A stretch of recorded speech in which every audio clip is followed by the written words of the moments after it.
Hi dear friends, this is Yamuna from IELTS Grammar, and in today's video I will be sharing with you some strategies which you should not miss. So please watch this video before you book your IELTS.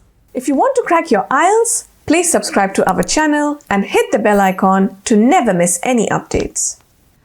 Hello friends, welcome back to another video from IELTS Grammar. Today I will be sharing with you some very important strategies which you can use to crack your IELTS.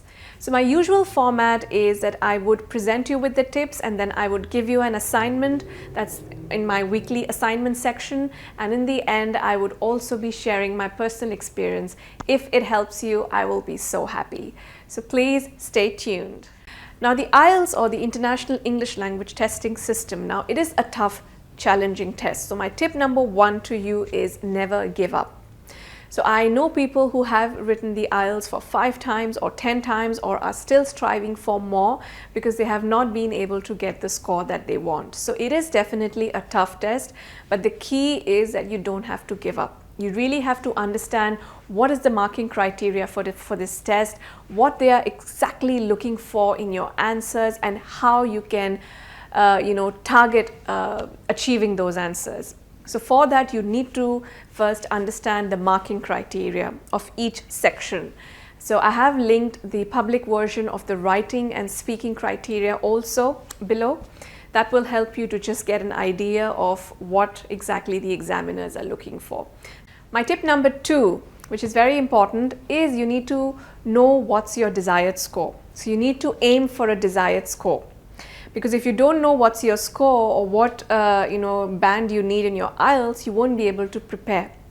So find out from your university or from your migration agency what score you need, whether you need an overall of 7 with no less than 6.5 in each, or whether you need an overall of 8 with no less than 7.5 in each, or whether you need say a 6.5 overall and no less than 6 in each. So just find out, and that will help you to prepare your IELTS accordingly. So that's your next step. Fact or tip number 3 is assess your level and book your test. My dear friends, don't just book your test because your friend booked it 2 weeks before and then got a 7.5. Now your friend or your colleague or whoever would have a different level of English, and that's why getting a different level of score. But probably you need more practice, or it can be that you need less practice.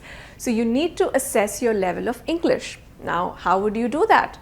The best ways are that do some mock tests. So do some practice tests. The most bona fide sources are the Cambridge practice tests, and just give those tests, see what score you're getting, and try to find out that which sections you need more work on. Is it the writing section or the reading section or the listening section? When I gave my when I was preparing for my IELTS, I did a mock test and I was doing good in all the 3 sections, but just guess which section I was getting stuck on. No, it's not writing. It was reading. I was getting stuck in the reading section. I had to prepare more and more in the reading section. I had to understand the different types of questions, the tricky ones, And when I understood that, I worked more on my reading, and that's how we get a great score.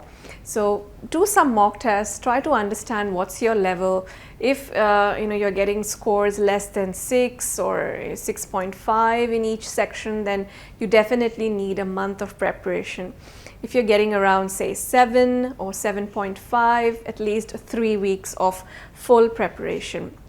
If you're getting around 7.5 or 8, then also 2 weeks of preparation is still mandatory. That's my tip or fact number 4 is that you need to practice every day.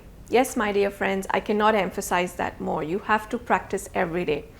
I come across a lot of people who come to me for guidance and they have written the IELTS 5 or 10 times and they are still getting similar scores. The main reason for that is they're not able to identify their weaknesses. And you won't be able to identify your weaknesses until and unless you give more and more practice tests. So you give a practice test, and when you check your answers, if you give 2 or 3 practice tests, you'll realize that again and again you're making the same mistake. So then you have to identify that maybe I'm making a mistake, say in writing task 1, I'm not able to identify the different maps or how the figures are written. Maybe I'm writing all the figures in my answer. That is my mistake. Or maybe say in the listening section, I'm not able to understand the accents that they're saying or the numbers that they're saying, so I'm writing the wrong answers. Or say in the reading section, I'm not paying attention to what the question is asking me to do. If it's a one-word question, I'm writing 2 words, or I'm just misinterpreting the information, or I'm giving my own answer in the fill in the blanks. Or when it's match the headings, I'm not giving a proper heading for the paragraph. So like that, you have to analyze your mistakes, that which question or which type of task am I getting stuck on and what I need to work on. So once you know and once you identify your loophole, your weakness, then you need to work on strategies to sort of correct that weakness and ensure you don't repeat it. So my last and final tip or fact which I'll present to you is that this is an English language test. So just practice on your English. They're not going to grade or mark you on your GK or on your maths or on your science. You don't need to memorize any formulas or any model answers to excel in your IELTS. All you need is a fluent speech and the ability to express your thoughts, ideas and opinions in a clear and presentable manner. So that's what they are looking for, and that you meet the criteria that they are looking for in each of the sections of the IELTS. So hear a lot of BBC, watch a lot of Hollywood movies and some famous chat shows. Try to watch them and just see the way how they speak and observe them. That will help you to really present yourself in a much better way. Also, try to speak to your family and friends in English. If there's no one around you to speak, just speak to yourself. You are your best friend at the end of the day. So just speak to yourself, record what you're speaking, and try to observe where you're getting stuck and which areas you need to work on. So that will definitely help you to be mindful the next time you're speaking in social circles or wherever. So watch, read and speak a lot of English. So this will surely assist you when you are giving your IELTS examination. So dear viewers, I really hope you enjoyed the tips or the facts that I shared with you on IELTS. So please ensure to use them, and I assure you that you will get a much desired score. So as I was mentioning in the beginning, that I'll be sharing with you some of my personal experiences with regards to IELTS and with regards to improving my English. So here we go. Some tips regarding when I was preparing for my IELTS. I was getting stuck mainly in the reading section. So I did a lot of mock tests, and I realized that I was making a lot of mistakes in a few type of questions.